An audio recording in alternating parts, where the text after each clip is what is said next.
Greetings to all of you on a beautiful Sunday morning in Minnesota. I'm actually recording this on a Sunday because I've been really busy this week and hadn't really had a time to get to it until today. I was at the Gophers football game yesterday, which was a lot of fun.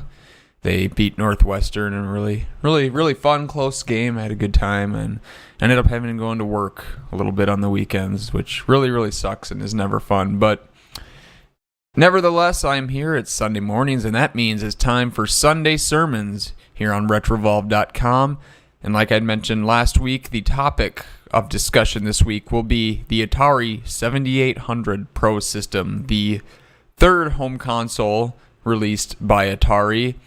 This had come after the 5200, of course, and before that was the 2600, but I'm going to start off just with a little brief history. I'm not going to sit here and go through the whole freaking history of the Atari 7800 because you can go on Wikipedia if you want to read about that. I don't want to have this come off as me reading a Wikipedia article, but if you don't know much about the system, I do want to provide a little bit of background information. So like I'd mentioned, this was the successor to the Atari 5200, which by all accounts was kind of a piece of shit. I actually don't think I've ever played a 5200. It doesn't seem like something I even really need to have ever played, even being a big Atari fan like I am.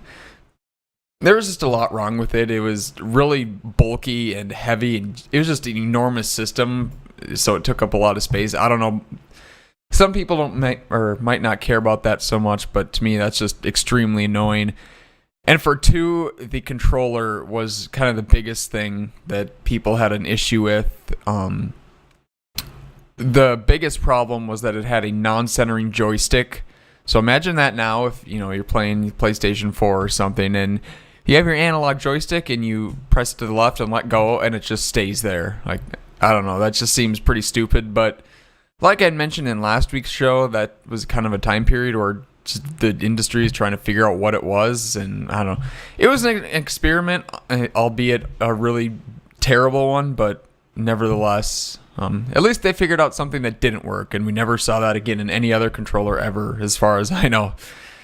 So, after the failure of the 5200, Atari began designing a new system for the home console market, and it was due for release in 1984. They actually had test marketed it, I think, out west in California. But of course, the video game crash of 1983, the topic of last week's Sunday Sermons. If you haven't checked that out already, go listen to that. But because that happened, they just decided to cancel the project. It was originally called the Atari 3600, I think, to kind of align itself with the 2600 as opposed to the 5200 that people just didn't like. But like I said, the video game crash happened and the Atari 7800 just didn't get released. It just sat on warehouse shelves for a few years until Nintendo came in, released the NES, and the video game market recovered, and Atari decided to give it a go on this system, renamed it the Atari 7800, and kind of sticking with the naming order, going from the 2600 to the 5200 to the 7800 makes sense, I guess. So they released that had the widespread release of it in 1986. The only problem with that is, obviously, by then the hardware is already a few years old. It was clearly a step behind the NES. I mean, as much as I love the Atari 7800, I will fully admit that compared to the NES, it just doesn't stack up in a lot of ways. And because of that, it didn't do as well as the 2600 had. It did better than the 5200, and the system actually did end up being profitable for Atari, but it wasn't like it was a massive success by any means. They did support the system for about 4 or 5 years, but once the 90s rolled around, people were already moving on to the Genesis and starting to think about the Super Nintendo, so the Atari 7800 was kind of forgotten by that point, and I guess for pretty damn good reason. I mean, the Genesis and the Super Nintendo are two incredible systems, and I certainly would have moved on to those by then. But that said, in 2014, I actually do really enjoy the Atari 7800, and it's one I actually have hooked up to my CRT television at all times. I have two TVs, one for older games and one for my newer games. Obviously, my newer HD TV is what I use for that. But this is one that's always plugged into my CRT TV because there are just a lot of games I love playing on this. And how I came to obtain this system is I actually got it off Craigslist. This is the only video game purchase I've ever done on Craigslist. I just, for whatever reason, I just kind of try to avoid it. But I was just scrolling through Craigslist one day and saw this Atari 7800 somebody was selling for $40, and it came with two games. And it's a system I had kind of wanted to check out for a while, and that was a pretty reasonable price. And it's funny because I actually picked it up on my way from moving from Madison, Wisconsin to Fargo, North Dakota. It ended up just being right on my way there. So I had all my crap packed away in my car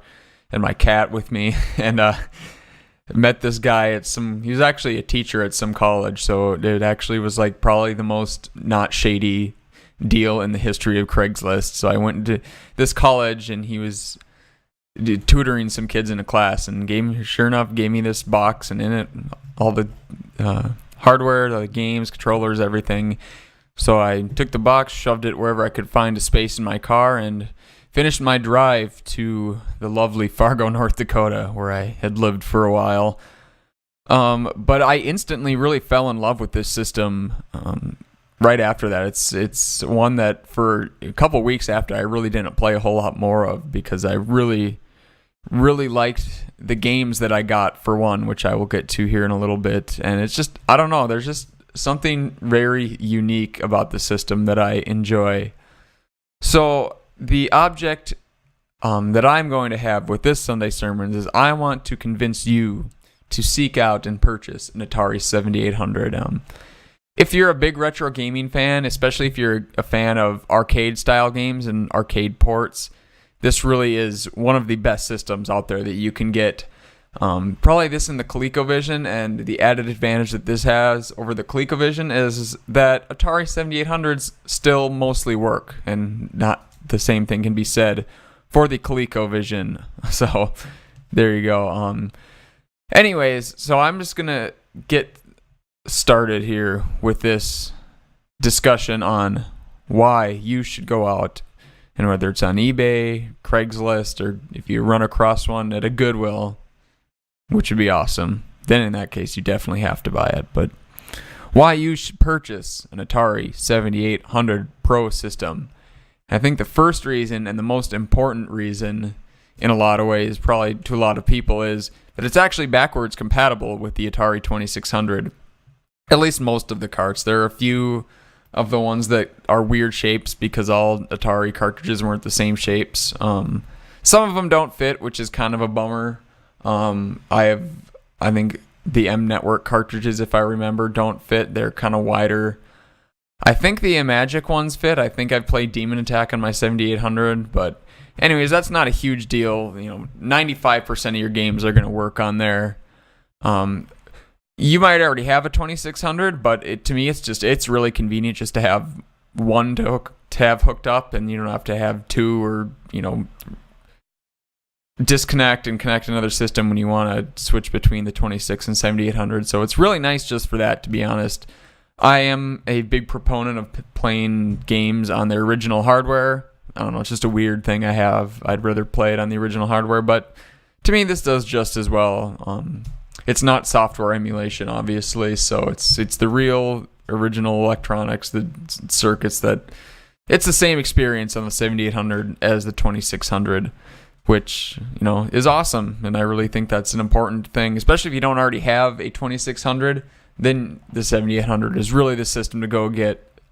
Maybe later you can buy 2600, but start with the 7800. You get almost the entire library of Atari 2600 games, plus a lot of awesome games for the 7800. And like I'd mentioned before, most of the best games for the 7800 are arcade ports. That's really what the system did well, what they really focused on, because when they originally designed this system, home console ports of arcade games is something people still really wanted, and no system really had done incredibly well yet. Until the ColecoVision came out, that kind of was the first to really offer an arcade, quote unquote, authentic experience at home.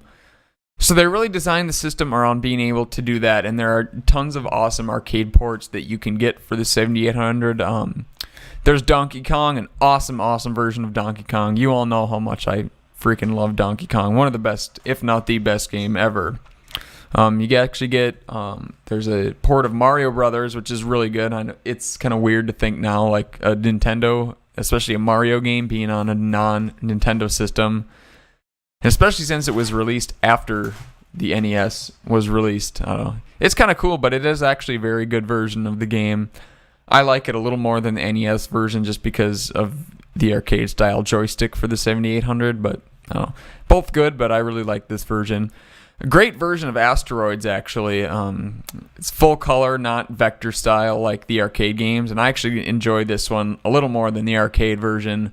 I don't know, it might just be personal preference, but it does have a very distinct, unique look to it. If you want to go up or go online and look up Atari 7800 Asteroids, you kind of see what I mean. It's got a really cool, almost like late 80s DOS PC style graphics. And I just think it looks really cool, and it's a fun version of the game to play.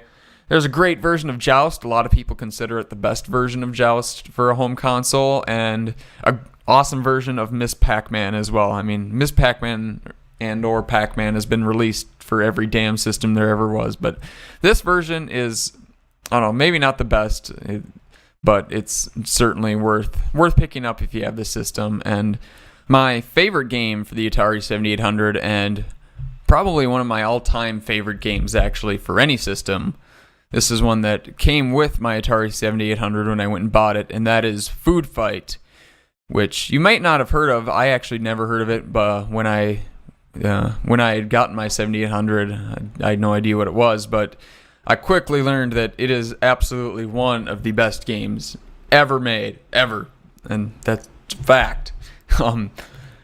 It's actually an arcade port. There was an arcade game named Food Fight, which I have gone back and played, and this is one of the rare instances that I actually think the home version is not only as good as the arcade version, but is better. I don't know, just the timing and it just... Everything in the arcade version is good, but I think the Atari 7800 really nails the formula for the game, nails the pacing of it, and it's just one of the most fun games that I have in my collection, and one that I go back to all the time. Basically, you're a little man named Charlie Chuck, and your goal is to eat an ice cream cone. That's the plot of the game, I guess. And there are some evil, dastardly chefs that are trying to prevent you from doing so. And obviously, the name of the game implies that you have to throw food at them to get them out of your way. And they pop out of these little like sewer manholes. I don't know why they're in the fighting in sewers, but whatever. I don't even know that's what they are, but that's what I interpreted it as. And so these chefs are coming at you. They're throwing food at you as well. So it's not like they're just kind of defenseless. They're throwing shit at you too. And it's so frantic at the later levels. But it just works. And it's one of the few arcade games that I feel like I'm probably better than most people at. Probably video games in general. I don't know if I've said this much, but I'm absolutely, for the most part, pretty bad at video games overall, which is strange given the amount of time I devote to playing and talking and producing shitty internet content about them. I'm actually not very good at them, but this is one I feel I actually am fairly good at and probably better than most people.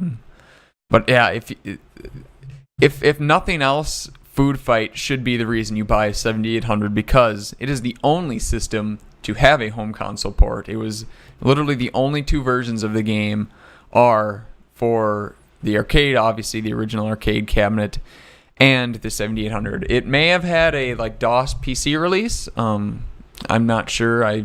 For some reason that's sticking in my brain as having happened. but I don't know, maybe not. I'm looking it up online right now, and I don't see anything about such a port.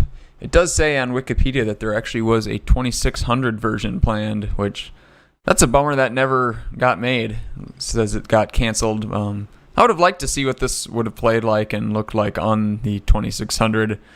But nevertheless, we have the 7800 version, which would have been the definitive version anyways, and thankfully we got that version because it, like I had said, it is one of the best arcade ports ever. In my opinion, one of the best games ever. It's just a blast to play. Like, you need to go out and play it for yourself. If anything, just go look up a video online for now.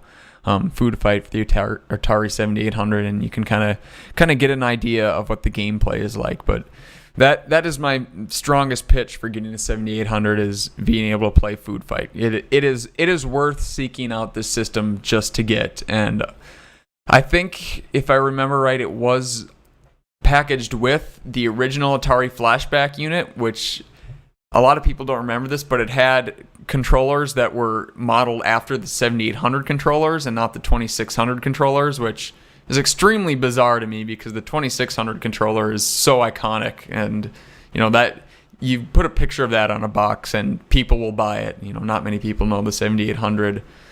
And the original Atari flashback did have 7800 games, so I guess if you can find one of those, it might be worth getting. I actually haven't played that flashback. I think I have the Flashback 3 that has the Atari 2600 style controllers, which I prefer out of the two controllers, which kind of works nicely into the next point of discussion I wanted to get to, which is, of course, the controller. And a lot of people don't really like the Atari 7800 controller. A lot of people have called it one of the worst ever made. I don't necessarily agree with that, although I will say it's not the best controller, but I don't think it's as bad as people say. It does have that weird television remote feel to it, where you're kind of holding it that way, kind of like sort of like the Intellivision and the ColecoVision controllers, which, if you watched my video, the Clash of the Flashbacks, where I kind of compare the Intellivision and ColecoVision flashbacks, you'll know that I think both of those controllers are fucking horrible. And the Atari 7800 is kind of in the same vein, but it's a little more comfortable. The buttons on the sides are bigger, which is really nice. And the joystick, is much more functional. It's taller for one than like the ColecoVision, which is just this little knob and it just doesn't work. My joysticks, when I got them, they were already kind of loose. If you've played a Nintendo 64, you kind of know what I mean. They just get loose after a while, but they still work pretty well. You got to kind of be gentle with them. So as long as you're gentle with the controllers, I think they'll generally last. And like I said, I don't think they're the worst. I think they're functional. They're not going to be bothersome to you while you play them. Some people say their hands get cramped, and I can see that. I totally understand why people don't like it, but I don't think it's as bad as people say. But that said, the beauty of the 7800 is it has just the standard 9-pin controller ports like the Genesis or the 2600. So you really open up a lot of possibilities there. I actually, for a while, had a Sega Genesis fighting stick that I used, and which obviously translates really well to the arcade ports for the system. Sadly, it broke about a year or two ago when I was moving, which sucks. But I mean, you can also plug in like a D-pad, like a Sega Genesis D-pad, and play games on that. And there actually was in Europe a D-pad style controller released for the 7800. I don't have one, but you can find them on eBay. They are a little expensive, but not anything out of control. So you can pick up one of those. I probably will get one eventually. I've been meaning to for a while. Of course, that also means you can plug in your 2600 joystick to play either 7800 games if they don't require the use of two buttons, and a lot of them don't. And also just to play your 2600 ports. And there are so many controllers that were produced for the 2600 and Genesis that you really have a lot of possibilities. And you can really go out and find a joystick or a D-pad that you prefer to play with and use it with the 7800. So that to me is a huge advantage that it has over a lot of older retro systems. I really wish I could plug in a different controller into the Intellivision and not play with that piece of shit. I guess that's a discussion for a different time. I'm not going to go down that road. Not again. I'm sure a lot of people are already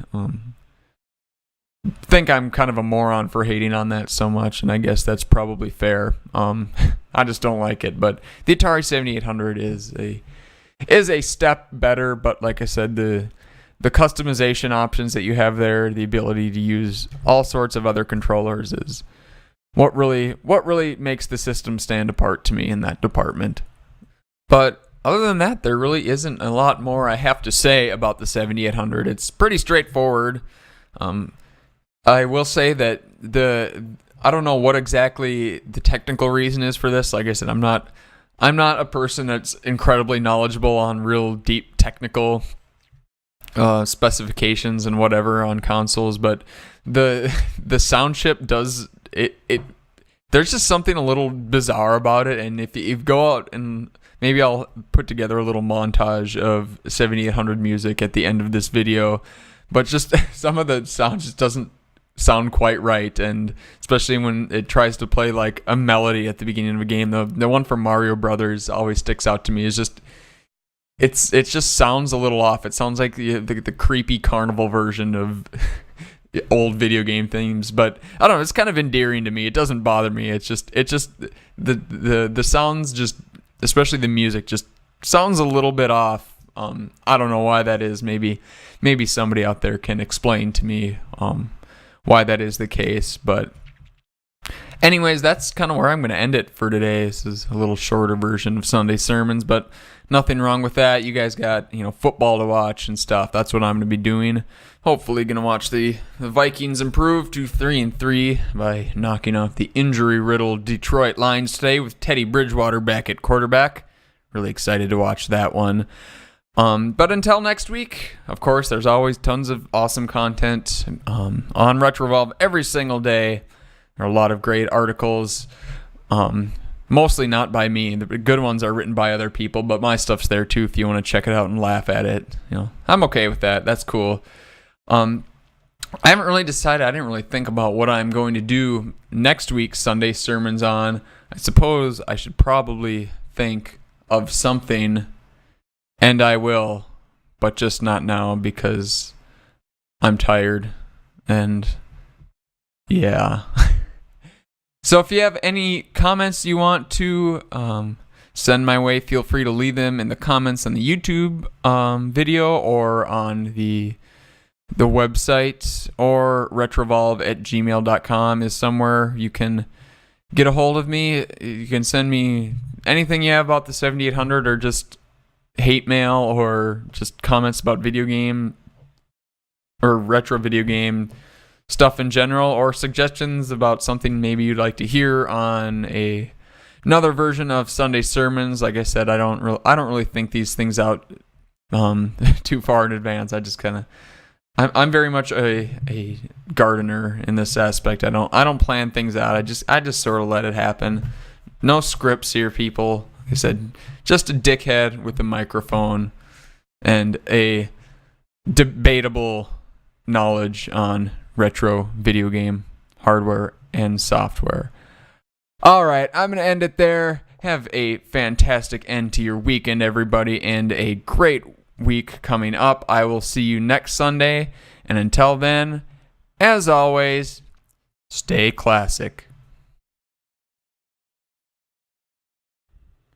So as I was about to finish this podcast and upload it for all of you fine folks out there to listen to, I remembered that I completely forgot about the most compelling reason to purchase an Atari 7800, and that is that the Atari 7800 is the only system ever made, and probably that ever will be made, to have a game called Ninja Golf.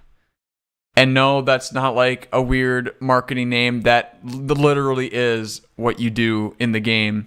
You drive the ball off the tee, and then on your way to your next shot, you fight ninjas. And it has it definitely has the greatest video game cover art in the history of anything ever. It'll never be beaten. Go look it up. Atari 7800 Ninja Golf box art. And you'll see what I mean. Alright, now this really is the end. Stay classic.